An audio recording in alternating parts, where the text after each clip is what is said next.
வணக்கம். ரிஷபம் ராசி அன்பர்களே, இனிய வணக்கம். இந்த ரிஷபம் ராசியில் பிறந்தவர்கள் பொதுவாகவே நீங்கள் மிகவும் அமைதியை தேடக்கூடிய ஒரு நபர்களாக இருப்பீர்கள்.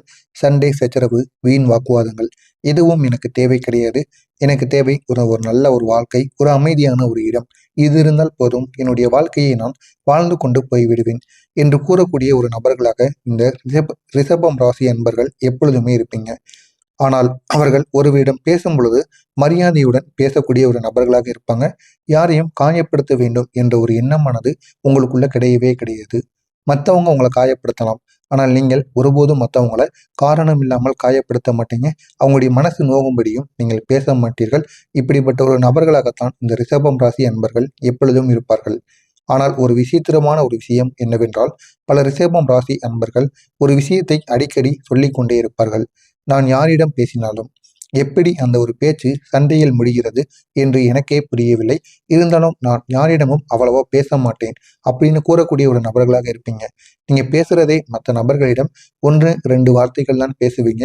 அப்படி பேசும் பொழுதும் நீங்க கூறுவது ஒன்றாக இருக்கும், அவர்கள் எடுத்துக்கொள்வது ஒன்றாக இருக்கும். இதனால் உங்கள் இருவருக்கும் இடையில் சின்ன சின்ன வாக்குவாதங்கள் தொடர்ந்து ஏற்பட்டு கொண்டே இருக்கும். இதனால நீங்க எது கூறினாலும் அது எல்லா விதமான நபர்களிடம் சின்ன சின்ன பிரச்சனைகளானது நிச்சயமாக வந்துவிடும் என்று பலர்களும் உங்களை பார்த்து கூறுவார்கள். நண்பர்களே, இதற்கு பின்னால் ஒரு பெரிய ஒரு ஜோதிட ரகசியமானது இருக்கிறது. அது என்னவென்று பார்த்து தெரிந்து கொள்ளுங்கள். ஏன் இந்த ரிஷபம் ராசிக்காரங்களுக்கு உங்களுடைய பேச்சு சண்டையில முடியும் தெரியுமா? ஜோதிட ரீதியை பார்க்கும் பொழுது ரிஷபம் ராசியோட அதிபதி சுக்கிர பகவான். சுக்கிரன் பொதுவாகவே இனிமையை கொடுக்கக்கூடிய ஒரு கிரகமாக இருப்பார். ஆனால் சில காலங்களில் சனி மற்றும் ராகு கிரகங்களின் தாக்கத்தினால் பேச்சு உங்களுக்கு புரியாமலே போயிருக்கும். ஒரு சாதாரண பேச்சு கூட மற்றவர்களுக்கு வேறு விதமாக புரியக்கூடிய ஒரு சூழ்நிலை உங்களுக்கு நிச்சயமாக ஏற்பட்டிருக்கும். இதனால் சின்ன சின்ன பிரச்சனைகள் உங்களுக்கு தொடர்ந்து வந்து கொண்டே இருக்கும்.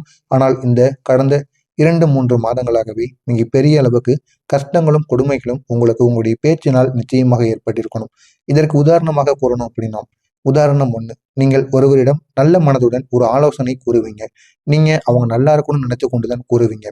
ஆனால் அந்த ஒரு மனிதர் இவர் என்னை குறை சொல்லுகிறார் என்று நினைத்து கோபப்படுவார்.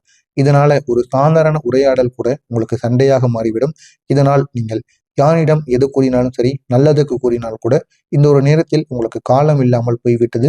இதற்கு காரணம் சனி, ராகு, கேது இவர்களின் தாக்கத்தினால் உங்களுடைய அதிபதி இந்த அளவுக்கு உங்களுக்கு கொடுமைகளை கொடுத்து கொண்டிருக்கிறார். எனவே யாரிடம் பேசினாலும் இதுவரைக்கும் நீங்க பேசியிருந்தீங்க அப்படின்னா பார்த்து பேசுங்கள். இல்லை என்றால் உங்களுடைய வாழ்க்கையில தேவையில்லாத பிரச்சனைகளானது ஏற்பட்டிருக்கும். இது ஏற்பட்டதா இல்லையா அப்படிங்கிறத கமாண்ட் வழியாக கூறுங்கள்.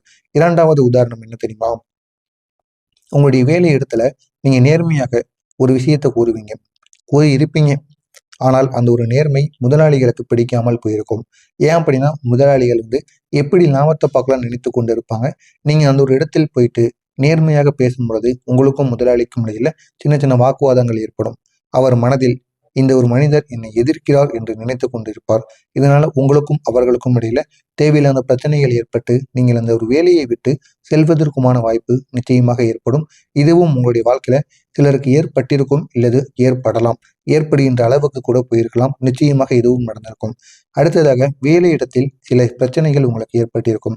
பல ரிஷபம் ராசி நண்பர்கள் ஒரு வேலைக்கு சென்றாலும் அந்த ஒரு வேலையில் நீண்ட நாட்கள் உங்களால் இருக்க முடியாமல் போய்விடும். இதற்கு ஒரு காரணமானது இருக்கும். நீங்கள் வேலை செய்யக்கூடிய இடத்தில் தேவையில்லாத பேச்சுக்கள், தவறான புரிதல்கள், மற்றவர்களின் பொறாமைகள் இவை 3ம் சேர்த்து உங்களுக்கு மன அழுத்தத்தை கொடுத்து கொண்டே இருக்கும். இதனால் தேவையில்லாத பிரச்சனைகள் உங்களுக்கு தொடர்ந்து ஏற்பட்டு கொண்டே இருக்கும். நீங்களும் அடுத்து என்ன செய்வது என்று தெரியாமல் முடித்து கொண்டிருப்பீங்க. இந்த அளவுக்கு சில பிரச்சனைகள் உங்களுடைய வாழ்க்கையில ஏற்பட்டிருக்கும். அடுத்ததாக உங்களுக்கு கவலைகளும் ஏற்பட்டிருக்கும். ஒரு வேலை ஆரம்பித்தால் முதல் சில மாதங்கள் நன்றாகவே உங்களுக்கு போய்கொண்டிருக்கும். முதல்ல ஆரம்பிக்கும் பொழுது உங்களுக்கு நல்லா தான் இருக்கும். பிறகு வேலை சுமையானது உங்களுக்கு அதிகரிப்பது போல உங்களுக்கே தோன்றும்.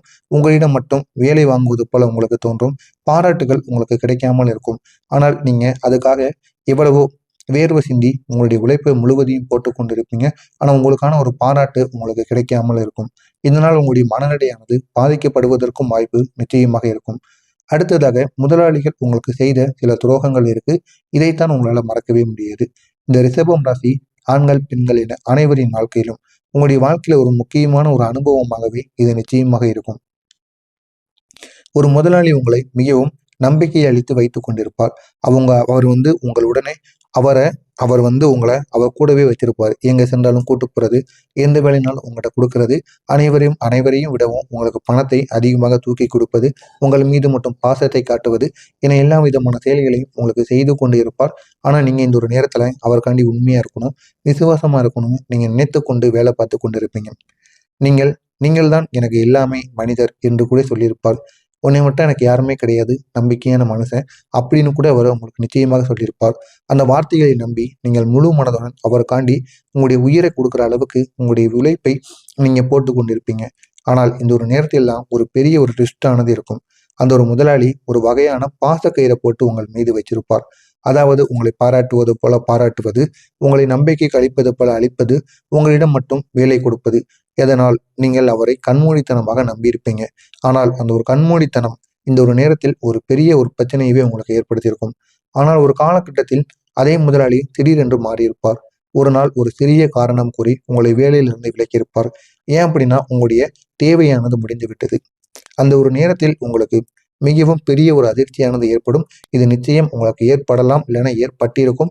ஏற்பட்டிருந்தா கமாண்ட் வாயிலாக கூறுங்கள், நானும் பார்த்து தெரிந்து கொள்கிறேன். இது ஏன் தெரியுமா ஏற்பட்டது? இதற்கு காரணம் கிரகங்களின் அமைப்பு. சில காலங்களில் சனி மற்றும் ராகு இணைந்து செயல்படும் போது நம்பிய மனிதர்களால் ஏமாற்றமானது ஏற்படும். இந்த ஒரு அனுபவம் உங்களை மிகவும் மன உளைச்சலுக்கு ஆளாக்கப்படும். இதுதான் உங்களுடைய வாழ்க்கையிலும் ஏற்பட்டிருக்கும். நான் கூறியது சரியா தவறா என்பதை கமாண்ட் வாயிலாக கூறுங்கள். ஆனால் இனிமேல் உங்களுடைய வாழ்க்கையில நடக்கப் போவது நீங்கள் நினைத்து பார்க்க முடியாத அளவுக்கு உங்களுக்கு நன்மைகளை ஏற்படுத்துவதாக நிச்சயமாக இருக்கும். இந்த ஒரு நாளுக்கு பிறகு ரிஷபம் ராசி வாழ்க்கையில மெல்ல மெல்ல மாற்றங்களானது வர ஆரம்பிக்கும். இதற்கு காரணம் சுக்கிரன் மற்றும் குரு கிரகங்களின் நிலைமாற்றமாக மட்டுமே இருக்கும். இந்த 2 கிரகங்கள் உங்களுக்கு நல்ல ஒரு பலன்களை தர ஆரம்பிக்கும். இது உங்களுடைய வாழ்க்கையையும் உயர்த்தும். அந்த அளவுக்கு நன்மைகள் உங்களுக்கு நிச்சயமாக நடக்கும். புதிய வாய்ப்புகள் உங்களை தேடி வரும். புதிய வேலை வாய்ப்புகள், புதிய தொடர்புகள், புதிய நண்பர்கள் இவை உங்களுடைய வாழ்க்கையில வருவதற்கான வாய்ப்பு நிச்சயமாக இருக்கும். எதிர்பாராத பலன்கள் உங்களை தேடி வரும். சில விஷயங்கள் நீங்கள் எதிர்பார்க்காமலே உங்களுக்கு நிச்சயமாக நடக்கும். உதாரணமாக கூறணும் அப்படின்னா, ஒரு காலமாக நீங்கள் முயற்சி செய்த வேலை திடீரென்று உங்களுக்கு கிடைத்துவிடும். ஆனால் நீங்களே எதிர்பார்த்திருக்க மாட்டீங்க. அந்த அளவுக்கு நீங்கள் எதிர்பார்க்காத ஒரு வேலையானது திடீர்னு உங்களுக்கு கிடைக்கும். இதனை நினைத்து நீங்கள் அதிர்ச்சியில் என்ன செய்வது என்று தெரியாமல் முழித்துக் கொண்டிருப்பீங்க. அல்லது பழைய நண்பர் உங்களுக்கு உதவி செய்ய முன் வருவார். உங்களுடைய நிலைமையை பார்த்து இந்த ஒரு நேரத்தில் உங்களுக்கு உயிருக்கு உயிராக அதுவும் பழகிய பழைய நண்பர் ஒருவர் உங்களை தேடி வந்து அவரை முன்கூட்டியே உங்களுக்கு உதவி செய்வார். இதுவும் உங்களுக்கு பெரிய அளவில் ஒரு நன்மையை செய்தது போல இருக்கும். அடுத்ததாக பாராட்டுக்கள் உங்களுடைய வாழ்க்கையில குவிய ஆரம்பிக்கும். முன்பு நீங்கள் செய்த வேலைக்கு யாரும் பாராட்டு அளித்திருக்க மாட்டாங்க. நீங்க எவ்வளவுதான் உங்களுக்காக ஓடி ஓடி உழைத்தாலும், வியர்வை சிந்தி உழைத்தாலும் உங்களுக்கு பாராட்டுகள் அப்படிங்கிறது கிடைத்திருக்காது. ஆனால் இனிமேல் நீங்க செய்யக்கூடிய சிறிய விஷயத்திற்கு கூட மக்களின் பாராட்டுகள் உங்களுக்கு நிச்சயமாக கிடைக்கும். ஏன் அப்படின்னா இது உங்களுக்கான ஒரு நேரம். இந்த ஒரு நேரத்தில் நீங்கள் வேலை செய்யாம அவங்க கூட வேலை செய்கின்ற நபர்கள் கூட இருந்தால் கூட உங்களுக்கு நிச்சயமாக பாராட்டுகள் கிடைக்கும். நீங்களே களத்தில் இறங்கி வேலை பார்க்கும் பொழுது இன்னும் பாராட்டுகள் உங்களுக்கு நிச்சயமாக குவியும். உங்களுடன் துணையாக இருக்கக்கூடிய நபர்கள் யார் தெரியுமா? உங்களுடைய வாழ்க்கையில சில நல்ல மனிதர்கள் நிச்சயமாக வருவாங்க. அது உண்மையான நண்பராக இருக்கலாம், உங்களை புரிந்து கொள்ளக்கூடிய ஒருவராகவும் இருக்கலாம், உங்களுக்கு வழிகாட்டக்கூடிய ஒருவராகவும் இருப்பார்கள். அவர்கள் நிச்சயமாக உங்களுடைய வாழ்க்கையில உங்களுடைய வாழ்க்கையை ஒரு நல்ல ஒரு நேரத்திற்கு கொண்டு செல்வார்கள். இதனால் உங்களுடைய வாழ்க்கை இன்னும் அழகாக மாறும். இந்த ஒரு நபர்கள் உங்களுடைய வாழ்க்கையை நல்ல ஒரு பாதையில் எடுத்து செல்வார்கள். நீங்கள் கூட நீங்களுடைய பாதையை நல்லா கொண்டு போகணும்னு நினைக்க மாட்டீங்க. ஆனா புதிதாக வரக்கூடிய நபர் உங்களுடைய வாழ்க்கையை இன்னும் அழகாக மாற்றுவார். ஆனால் இந்த ஒரு நேரத்தில் நீங்கள் கவனமாக இருக்க வேண்டிய சில விஷயங்கள் இருக்கு. எல்லா நல்ல காலங்களிலும் சில விஷயங்களில் நம்ம கவனமாக இருந்ததும் அப்படின்னா அந்த ஒரு நல்ல விஷயத்துல நல்லது மட்டுமே நடக்கும். கவனம் இல்லாமல் இருந்து விட்டோம் அப்படின்னா சின்ன சின்ன கெடுதல்களும் நடக்கும். எனவே இந்த ஒரு நாளில் நீங்கள் கவனமாக இருக்க வேண்டிய சில விஷயங்கள் இருக்கு. எல்லாரையும் உடனே நம்பக்கூடாது. யாரை நம்பலாம், யாரை நம்பக்கூடாது என்று தெரிந்து நம்புவது மிகவும் நல்லது. வேலை விஷயத்தில் பொறுமையாக இருக்க வேண்டும். கோபப்படக்கூடாது. யாரிடமும் தேவையில்லாமல் பேசக்கூடாது. கோபத்தை கட்டுப்படுத்த பழகிக் கொள்ளுங்கள். முடிந்த அளவுக்கு பொறுமையை நீங்கள் கடைபிடிப்பதுதான் உங்களுக்கு மிகவும் நல்லது. இது உங்களுடைய வாழ்க்கையை பாதுகாப்பதற்கு இந்த ஒரு நாளுக்கான ஒரு முக்கியமான ஒரு தீர்வாக இருக்கும். எனவே இதனை நீங்கள் பயன்படுத்திக் கொள்ளுங்கள். உங்களுடைய வாழ்க்கை இன்னும் அழகாக மாறும். இந்த ஒரு நாளில் நீங்கள் செய்ய வேண்டிய ஒரு பரிகாரமானது இருக்கிறது. ரிஷபம் ராசி நண்பர்களுக்கு ஒரு எளிய பரிகாரம். வெள்ளிக்கிழமை என்று அம்மன் கோவிலுக்கு செல்லுங்கள். வாரத்திற்கு ஒரு முறையாவது இதனை நீங்கள் செய்யுங்கள். வெள்ளை மலரை நீங்கள் அம்மனுக்கு அர்ப்பணித்து விடுங்கள். ஓம் சக்தி என்று 48 முறைகள் இந்த ஒரு மந்திரத்தை நீங்கள் ஜெபிக்க வேண்டும். இது உங்களுடைய கிரகங்களின் சக்தியை வலுப்படுத்திவிடும். எனவே இதனை மட்டும் செய்யுங்கள். உங்களுடைய வாழ்க்கை இன்னும் அழகாக மாறும். எனவே ரிஷபம் ராசி